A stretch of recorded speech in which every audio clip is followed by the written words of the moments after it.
Okay madam. ధన్యవాదాలు అధ్యక్ష. నా ఎక్స్పీరియన్స్ చెప్తాను ఎలక్షన్ క్యాంపెయినింగ్లో. అధ్యక్ష, మేము ఎలక్షన్ క్యాంపెయినింగ్ చేస్తుంటే చాలామంది మగవాళ్ళు దాదాపు 11-12 గంటలకే వింతగా ప్రవర్తిస్తూ క్యాంపెయినింగ్లో అడ్డం వచ్చేవాళ్ళు. మేమందరం తమాషాగా అనుకునే వాళ్ళం, జే ట్యాక్స్ కట్టారు, ఇప్పుడే జే ట్యాక్స్ కట్టొచ్చేసాడని చెప్పేసి.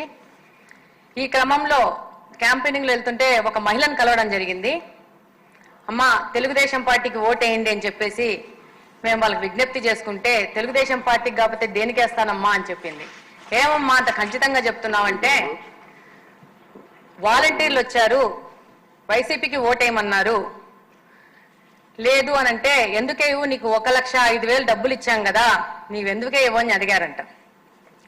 నా 1,05,000 సంగతి బానే ఉంది, మా ఆయన రోజుకి 300 రూపాయలు తాగుతాడు, అంటే నెలకు 9,000 రూపాయలు, సంవత్సరానికి దాదాపు 1,00,000 రూపాయలు, 5 సంవత్సరాలకి నేను 5 లక్షలు కట్టాను, 1,05,000 రూపాయలు తీసేస్తే బ్యాలెన్స్ నాకు 4,95,000 రూపాయలు ఎవరు కడతారు అని